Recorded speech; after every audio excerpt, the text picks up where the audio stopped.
Welcome to the Kinder Crew Book Nook, where we're going to read about La Befana. This is based on a tale from Italy. We are going to hear about La Befana. Off on the furthest edge of the smallest of towns lived a tiny Strega Befana in the cleanest house all around. She kept to herself away from the bustle, sweeping her house through the midwinter hustle. Villagers would come for toys, potions, or baked sweets.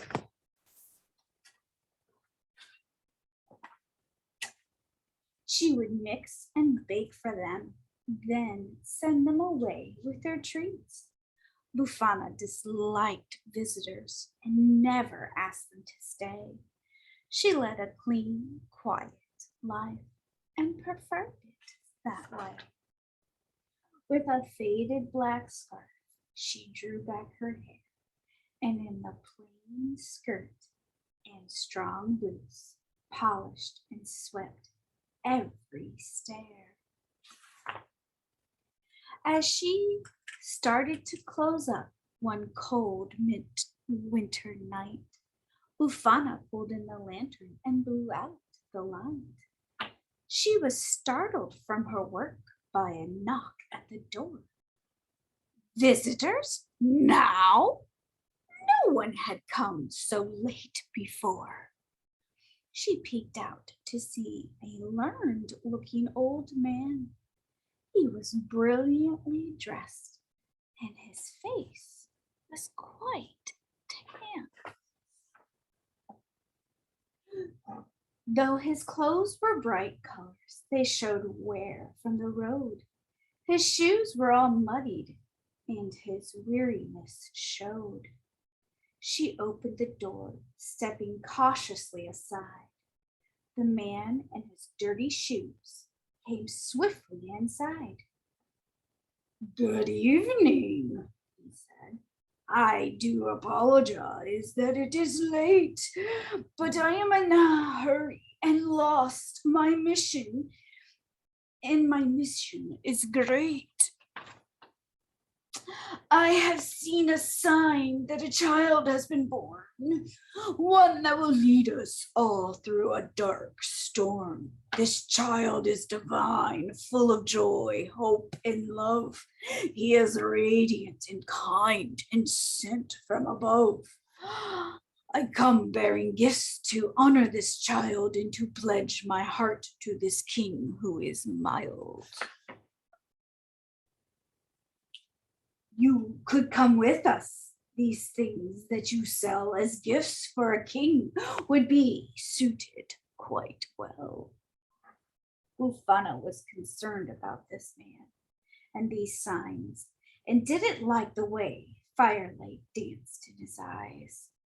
Perhaps he was crazy, she thought with a sigh. After all, he was traveling beneath a wild, starry sky.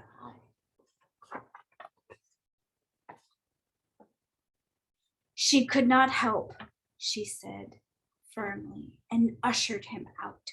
She knew nothing of the child he was speaking about.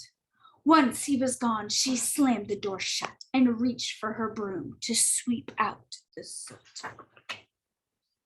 She started to sweep this dirt from her floor when once again there came a knock on a heavy oak door.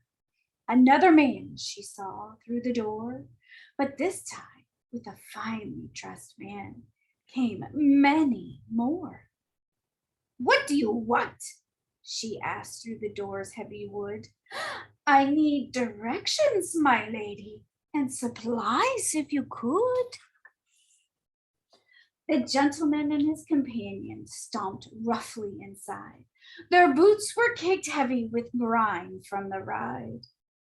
My lady, we are seeking a child of light. He will be the king for whom we can all fight.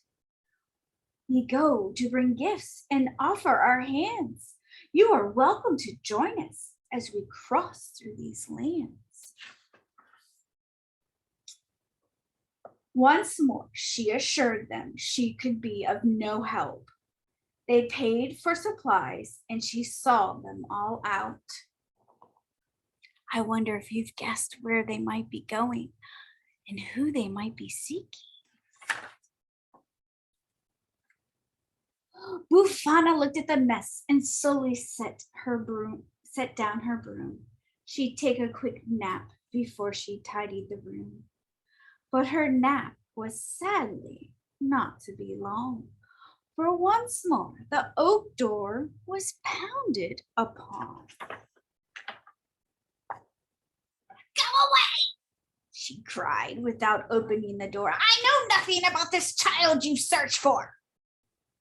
Please leave at once. I will not come along, and no toys or bread will be given away for a song. Whoever had knocked went slowly away, and Befana finally finished cleaning up for the day, muttering and sighing as she swept the dirt out. But as she turned round, she let out a small shout. Oh! Out in the distance, something bright caught her eye.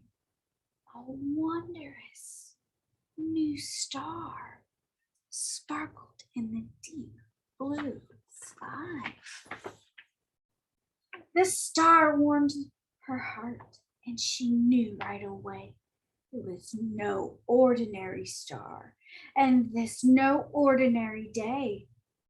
Her thoughts raced back to those gentlemen lost, their newborn king, and the lands they had crossed. Something happened that moment, and no one could have guessed, certainly not those men who gaily dressed. She had an epiphany, a deep in her heart. She knew it wasn't yet too late to start.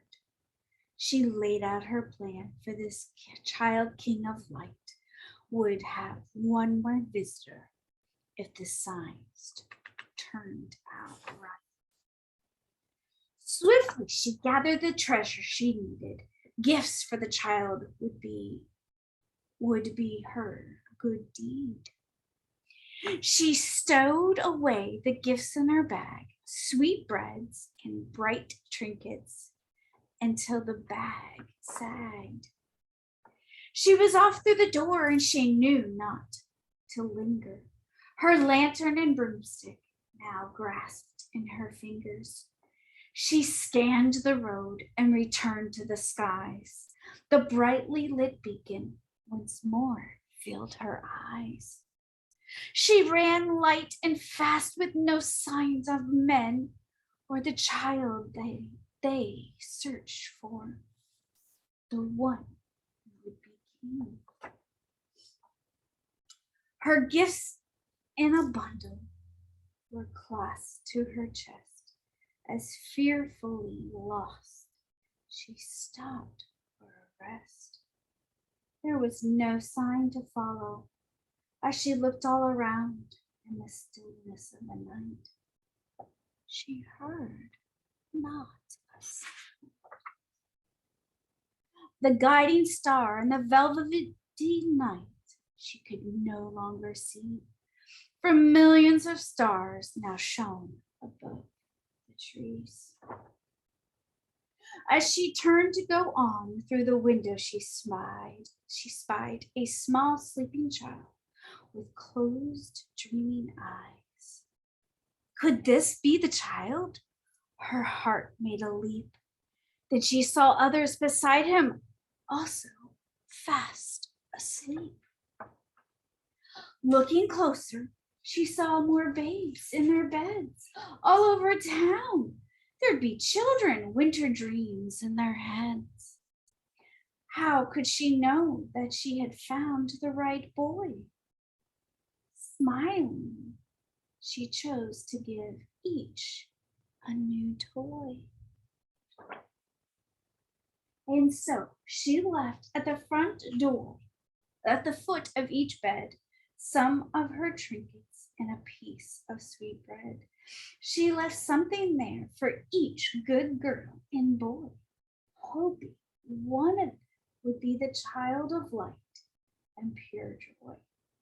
She paused for a moment and looked at the room. Then quick movements she made, sweeping up with her broom.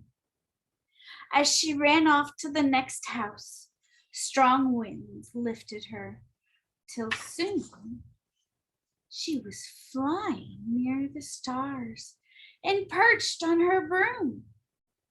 As she flew on her quest for the child of the light, her heart grew in her chest and made her eyes glisten bright. She gazed down upon the small sleeping children and smiled as a thought to her mind came unbidden. Her child king of light was not truly hidden, for a small bit resided in each of these children. So she kissed them all sweetly and tucked them in tight. There were many more children to see that night. Then she leapt to her broom to finish her flight, knowing somehow she had still found her child of the light. So in Italy, they have La Befana, who is kind of like Santa Claus in the United States. She went to visit all the good children. She left them prizes and little gifts so she could share and be happy and joyful. I hope you enjoyed La Befana with me tonight.